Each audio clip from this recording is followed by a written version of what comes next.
Monsieur le ministre des Outre-mer, Monsieur le garde des Sceaux, ministre de la Justice, Madame la ministre déléguée à l'égalité entre les femmes et les hommes, Monsieur le bâtonnier Patrick Lingibé, vice-président de la conférence des bâtonniers, Mesdames et Messieurs les bâtonniers, chers confrères, Mesdames et Messieurs, la conférence des bâtonniers représente et porte la voix des 163 barreaux de l'Hexagone et de l'Outre-mer avec une attention toute particulière pour les territoires ultramarins parce que l'on sait qu'ils ont des problèmes spécifiques. J'ai très tôt pris conscience de ces particularités des territoires ultramarins.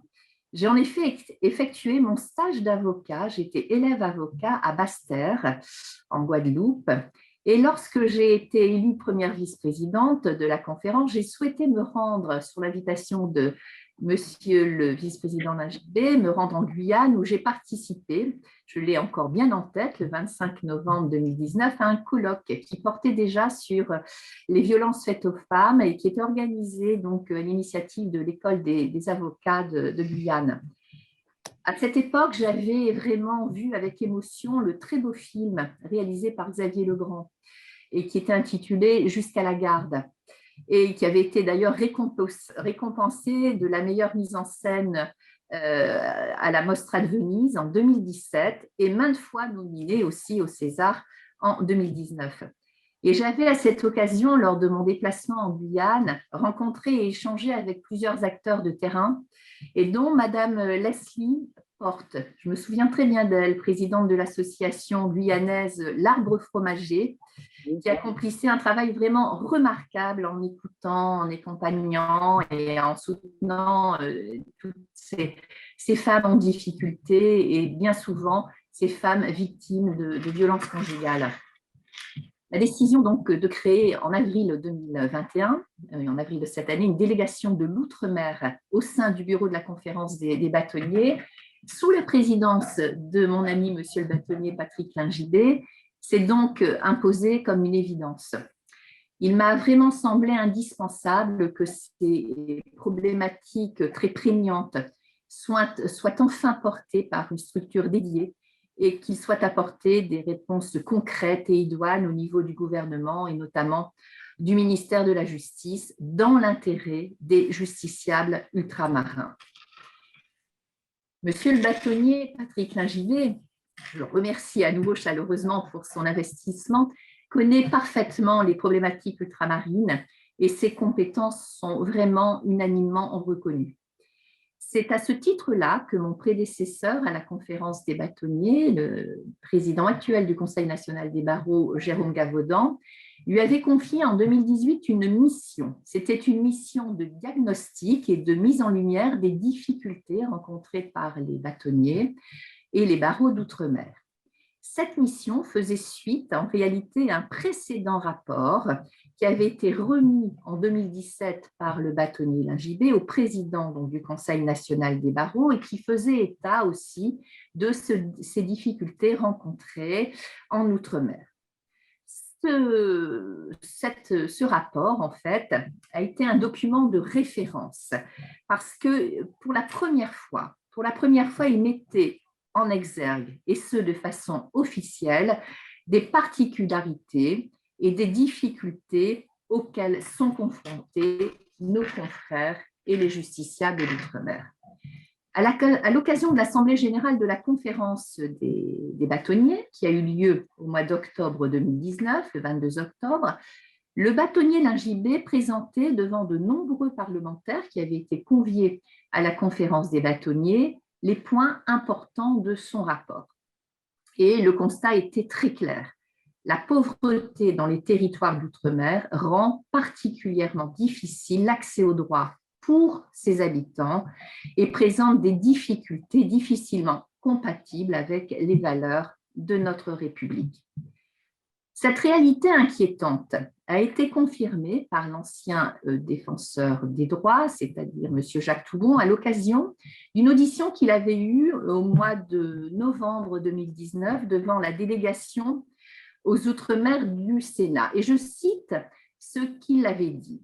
Il avait dit « On a le sentiment qu'à beaucoup d'égards, les habitants des départements et territoires d'outre-mer n'ont pas le même accès aux droits.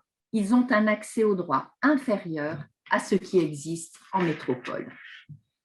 Par ailleurs, dans un avis relatif à la pauvreté et à l'exclusion sociale dans les départements d'outre-mer, un avis du 26 septembre 2017, c'était un avis qui avait été établi par la Commission nationale consultative des droits de l'homme. Il était indiqué que le taux de pauvreté par rapport au seuil hexagonal était de 48,6% pour la Martinique, 51,2% pour la Réunion, 61,2% pour la Guyane, 49,1% pour la Guadeloupe et 84,5% pour Mayotte. Pour rappel, le taux de pauvreté hexagonal était de 13,20%.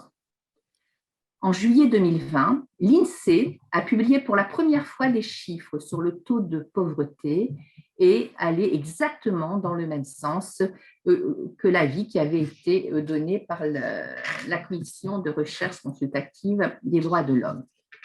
Donc, c'est dans ce contexte que s'inscrit le colloque d'aujourd'hui qui porte sur la libération de la parole des femmes victimes de violences et leur accompagnement en outre-mer. Il faut savoir, et c'est l'OMS, mais je pense que vous le savez, avait indiqué en 2014 qu'au cours de sa vie, une femme sur 3 a été ou sera victime de violences physiques ou sexuelles et une femme sur 5 victime de viol. Bon, on peut l'avouer, c'est un constat glaçant. En France, comme dans le reste du monde, la situation est préoccupante, reste préoccupante. Les confinements de ces derniers 18 mois ont fait exploser les chiffres des violences familiales et intrafamiliales sur tout le territoire. Néanmoins, la réalité de ces violences dans les départements et territoires d'outre-mer est souvent méconnue, voire ignorée. Si ces dernières années, il y a une prise de conscience grandissante de ces problématiques et que cela s'est développé, il y a eu notamment des instruments juridiques comme l'ordonnance de protection, eh bien, il reste encore, et d'autres choses encore, mais il reste encore à faire. Je vous rappelle, mais vous le savez aussi très certainement, que créée en 2010, l'ordonnance de protection est décidée par un juge aux affaires familiales et cet outil est aujourd'hui identifié tant par les victimes que par les avocats et par les magistrats. Cet instrument permet à la victime d'obtenir dans une même décision de justice deux choses. D'abord, une mesure de protection personnelle et aussi une organisation des mesures relatives à l'organisation de la vie familiale. Néanmoins, on se rend compte que ce dispositif peut exiger des adaptations pour certains territoires ultramarins, parce que vous avez les délais de signification qui sont imposés par les textes et qui sont trop courts. Ils ne peuvent pas être respectés parce que, justement, il y a cet éloignement géographique qui ne le permet pas. Donc, il y a vraiment ces adaptations qu'il convient de revoir afin qu'il puisse y avoir une justice qui soit identique sur l'Hexagone comme dans les territoires d'outre-mer. Il y a une étude aussi, qui est l'étude nationale sur les morts violentes au sein du couple, qui a été réalisée en 2018. Elle a été réalisée par la délégation aux victimes et qui laisse apparaître très clairement que ce sont les femmes qui sont les premières victimes des violences au sein du couple. Ainsi, je vous parle de 2018, il y avait 121 femmes qui ont été victimes de leur partenaire, 21 enfants ont été tués dans le cadre des violences au sein du couple, 28 hommes ont été victimes de leur partenaire de vie et 10 victimes collatérales ont été recensées. Un autre rapport aussi qui a été établi par les sénateurs Annick Brion et Michel Madras en mars 2020 va dans le même sens et indique qu'en outre-mer, eh bien, les violences sont plus fréquentes et sont plus graves. Donc, ces éléments sont extrêmement importants et il faut les avoir en tête. Et vous avez compris les raisons qui ont amené la conférence des bâtonniers a donné une attention toute particulière à travers sa délégation outre-mer, parce que ce sont des territoires qui souvent sont oubliés par l'Hexagone. Mais vous pouvez être certain que l'on fait tout ce qui est en notre pouvoir pour que cela ne le soit plus.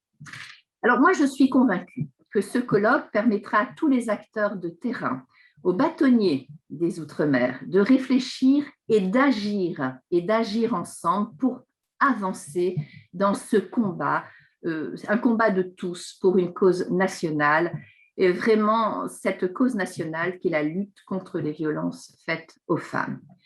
L'objectif, au final, c'est de collaborer ensemble et d'élaborer ensemble un guide de bonne pratique qui pourra s'adapter aux réalités et aux spécificités de chaque territoire d'outre-mer.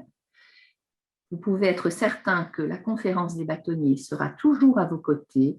Vous pouvez être certain que ce sujet est essentiel à la conférence des bâtonniers. La conférence des bâtonniers, c'est les territoires et les territoires également d'outre-mer. Je tiens donc encore une fois à remercier M. le bâtonnier Lingibé ainsi que les ministres des Outre-mer, de la justice, de l'égalité, qui ont accepté de parrainer cet événement qui, je l'espère très sincèrement, fera date. Merci beaucoup et bons travaux.